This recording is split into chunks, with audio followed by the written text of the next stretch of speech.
Welcome, curious minds, to a world of knowledge and discovery. Hello, YouTube friends. Join us as we unravel the mysteries surrounding Sydney School of Arts building. The Sydney School of Arts building, now the Arthouse Hotel, is a heritage-listed meeting place, restaurant and bar, and former Mechanics Institute, located at Pitt Street in the Sydney Central Business District in the City of Sydney local government area of New South Wales, Australia. It was designed by John Verge and built from 1830 to 1861. It is also known as Sydney Mechanics School of Arts. It was added to the New South Wales State Heritage Register on April 1999. With our curiosity piqued, let's embark on a dedicated exploration of history and its fascinating intricacies. The Sydney Mechanics School of Arts traces its origins to Scotland. In 1800, at the Anderson Institute in Glasgow, George Birkbeck had been appointed Professor of Natural Philosophy. He started giving free talks to working men then called mechanics. Over the course of the next 20 years these became increasingly popular, so in 1821 he opened the first Mechanics Institute in Glasgow. In the same year a School of Arts was opened in Edinburgh. The aims of both were identical: the diffusion of scientific and other useful knowledge to the working classes. In 1830 in colonial New South Wales, John Dunmore Lang, a Presbyterian minister, had ambitions to build an Australian college in Sydney. For this he needed craftsmen, so he dispatched his colleague, Henry Carmichael, also a Presbyterian minister in the colony, to Scotland to recruit men to build this college. In 1831 the Stirling Castle sailed from Glasgow to Sydney, and on the voyage out Carmichael gave classes to these mechanics with the aim of them forming the nucleus of a Mechanics Institute in Sydney. They arrived on 13 October 1831 and 18 months later the Sydney Mechanics School of Arts was founded on 22 March 1833. The aims and objectives of this institution were the intellectual improvement of its members and the cultivation of literature, science and art.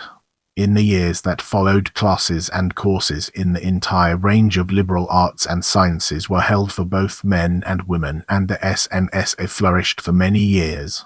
Early lectures covered chemistry, history and astronomy, but also more quotidian topics such as the principles of taste, the choice of a horse and vulgarities in conversation. Classes, quickly thrown open to women, covered everything from elocution to simple surgery in 20 lessons. The Rev. Samuel Marson was a member, future Prime Minister Sir Edmund Barton a debater, explorer Ludwig Leichhardt a lecturer. For almost a century the school, temperate, Protestant and Masonic in tone, flourished. The mid-earth saw the rise of a movement for education in colonial New South Wales, and as was traditionally the case, much educational activity was undertaken by the churches, amidst sectarian disputes. Learned and philanthropic individuals, whether Catholic or Protestant, were to participate rigorously in these developments. But as it generally occurred, a large portion of the funds for educational schemes came from public finances. The spotlight now falls on establishment as we delve deeper into its details.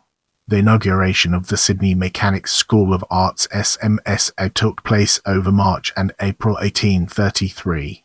In the same years, the Charter of the Clergy and Schools Corporation, an instrument which bestowed privileged treatment upon the Church of England's schools via the granting of land, was repealed by the British government. This left the provision of schools in New South Wales as unsystematic as it had been in pre-corporation days and just as dependent on government funding. After an audience with Governor Sir Richard Burke, Henry Carmichael, Master of Classics at the Australian College, convened a meeting at the college to discuss the establishment of an association for the diffusion of scientific and other useful knowledge among the mechanics of the colony. Difficulties in finding suitable and permanent accommodation were experienced for a time until January 1836, when negotiations to acquire the lease on an allotment in Pitt Street, adjoining the Independent Chapel, were commenced. Plans for a building had been accepted earlier that month, and on 6 February 1838, the new building was used for the first time. The building comprised a theatre, a lecture room, a museum and a library. The theatre, situated on the ground floor, had a curved front and was accessible via the centrally placed colonial Georgian doorway with pediment which provided entry to the building. The library and reading room, both on the first floor, had a public entrance upstairs at the left rear of the building. Early in 1845, the committee purchased the leasehold of their Pitt Street allotment and plans to add 2 rooms for the librarian were commenced. Supervised by J. South, Dewar and undertaken by Mr. McKellar, these private apartments were completed early in the following year. Having received permission by a special Act of Parliament in 1853 to dispose of a piece of land reserved for the SMSA in the Haymarket, the trustees commenced searching for a new site. Finally, on 7 January 1855, the independent chapel was advertised for sale. The chapel was quickly purchased and incorporated into the SMSA. During the period 1845 to 1855, the original SMSA had required constant renovation and repair. On 3 May 1855, Bibb reported to the committee that pending work suggested reconstruction of the 2 buildings rather than further renovations. The chapel had been found to be built without solid foundations on low, damp ground. Costs of rebuilding and the need to amend the Sydney Mechanics' School of Arts Act, 1852, caused delays.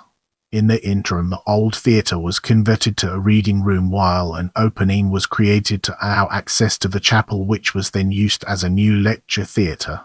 The first set of plans for reconstruction were drawn up by John Bibb, though only the fayed design was brought to fruition. The foundation stone was laid by Governor Sir William Denison, the school's patron, at a ceremony on 19 December 1859. Work on the fayade was completed late in April 1860. The second set of plans were also designed by Bibb, though this time work was divided into 2 stages in order to allow the school to continue functioning. The first stage included all stonework and most of the alterations, narrow corridors giving access to various rooms, a library and reading room located on the ground floor, reductions in the size of the classrooms and the librarian's accommodation, and 3 single sets of stairs. Work commenced in September 1860 and was finished in 1861. The second stage entailed rebuilding the independent chapel, which was to continue as the lecture hall. Rebuilding began in December 1861 and was completed on 6 September 1862. Work was delayed as a result of Bibb's death in February 1862. Special attention was paid to the chapel's ventilation. The SMSA had commenced its institutional life for literary and recreational purposes and as a place where science and technical drawing, the keys and blueprints to nature, could be imparted to ordinary men. The desire for theoretical knowledge was to grow during the 19th century. As industrialization took root, setting off the education revolution of the ears and ers, knowledge and its acquisition became central to the generation of wealth. Now, more than ever, mechanics institutes could assist in colonial development and in the process of upward social mobility among workmen ambitious to improve themselves in all ways. Thus, in February 1873, the establishment of a technical or working men's college was discussed, and in July 1874, arrangements were made to lease a vacant allotment behind the School of Arts in George Street. These arrangements, however, were not concluded until May 1877, though the plans for a college building were accepted from Benjamin Backhouse, having won the committee's competition for a design. The Technical or Working Men's College was to provide specialist technical education advocated by engineer Norman Self and others. With a grant from the Minister for Public Instruction towards the project, a tender from Messrs.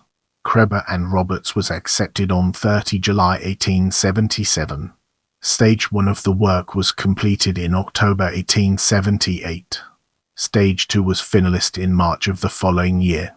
The lack of funds hampered the growth of the college and its courses until at last, in 1888, the colonial government established a Board of Technical Education. During September, arrangements were made for the transferal of the Working Men's College to the board. The state took over the running of the college, and in time it became the Sydney Technical College, later to be formed into the University of Technology Sydney. Subsequently, the SMSA reverted to its previous functions, and in 1887, architect John Smedley redesigned its accommodation. A ladies' reading room, a smoke room and a stage in Bibb's Lecture Theatre were added. These alterations were finished in September 1888. With the removal of the college, the SMSA's revenue declined. As a result, the committee moved to incorporate shops into the Pitt Street frontage. The library, the ladies' reading room and the secretary's office were relocated and the shops installed. Work was supervised by architect A. McQueen and was completed by June 1896. As we move forward, let's uncover the untold stories and fascinating intricacies of developments during the 20th century. By the years, its prospects were bleak. Other education centres had been spun off. State funding and vice-regal patronage had been withdrawn. Membership, which had peaked at more than 3,000, had plummeted. Either as the SMSA was in difficulties. Education was no longer provided by the SMSA, as this function had long been assumed by the state and federal governments. The board were left with a large heritage building to maintain, a membership that had long been in decline but who nonetheless supported the large library. Developer Alan Bond offered to purchase the building outright, and he signed a mortgage with the Board of Trustees. Then Bond Corp collapsed.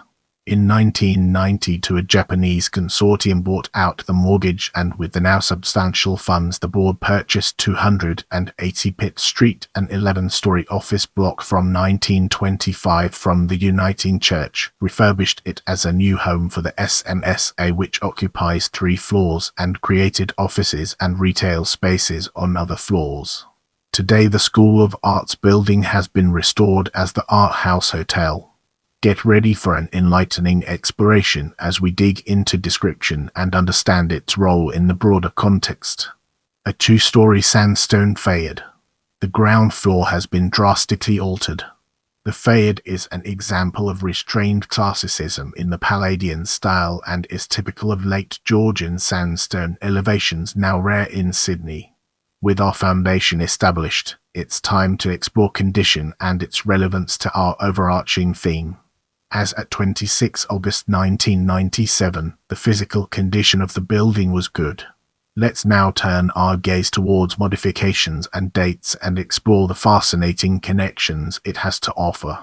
1830 Independent Chapel built for Congregationalists by John Verge. Original Sydney Mechanics School of Arts SMSA commenced construction around April. SMSA building first used 6 February 2 rooms erected at rear SMSA on southern side, completed 7 January 18,391,849 completion of 2 rooms at rear of building, northern end for librarians private apartments early this year 55 constant renovation and repair, including roof reshingled, interior and exterior wall cleaned, gutters cleaned, skylight repaired, water supplied to building. Independent Chapel advertised for sale 7 January, purchased by trustees and incorporated into SMSA. 7. Old theatre in original building converted to a reading room and opening created through to the chapel. Chapel then used as new lecture theatre. 62 Bibb asked to prepare plans for new building 5 August 1858.1859 foundation stone laid on 19 December fayard completed late April, though remainder of plan not carried out. Plans prepared by Bibb for rebuilding into Stage 1 stonework and most alterations except new hall commenced September and finished late January 1861. Included narrow corridors giving access to various rooms, library and reading room located on ground floor, classrooms and librarians, accommodation reduced, 3 single sets of stairs to Stage 2 rebuilding lecture hall. Former Independent Chapel commenced December 1861 and completed 6 September 1000. 862.18789 Technical or Working Men's College, designed by Benjamin Backhouse, constructed at rear of SMSA, Stage 1, completed October 1878, Stage 2, alterations to building, completed March 1879.1883, late 1883, Working Men's College transferred to Board of Technical Education.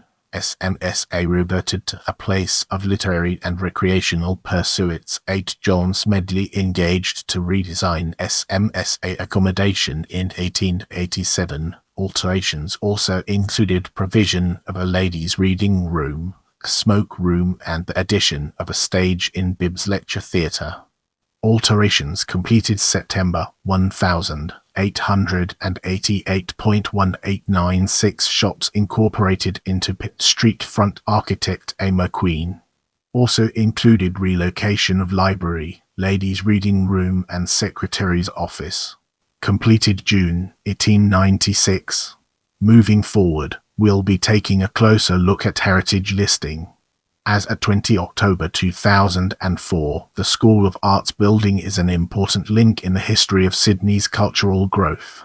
It has stood on the present site since 1837 and has seen important early cultural and educational activities, including the first courses in drawing for Australian-trained architects and the first performance of a Gilbert and Sullivan musical in Sydney. It is directly linked with the formation of Sydney Technical College. The facade of the School of Arts is an important survivor of 19th century Sydney. It shows John Bibbs' skills as a later Regent's early Victorian designer, and this transitional aspect is of real interest, showing a high degree of creative achievement. The surviving 19th century interior reveals fashionable taste and detail, especially plasterwork, stenciling, and skylights. The remains of the 1830 chapel interior give further significance to the interior and reveal acceptance of building reuse and adaptation. The School of Arts was an important educative and social centre for Sydney's intelligentsia in the 19th century, and its character and spaces still demonstrate aspects of an earlier way of life. The governor was its patron, and leading citizens such as J. H. Goodlet, brick manufacturer, and Norman Self, engineer, served on its committee. Technical education in New South Wales has its chief focus in the School of Arts prior to the transfer of the facility to the government in the later 19th century. Sydney School of Arts was listed on the New South Wales State Heritage Register on to April 1999. Have any questions or topics you'd like me to cover in future videos? Let me know in the comments.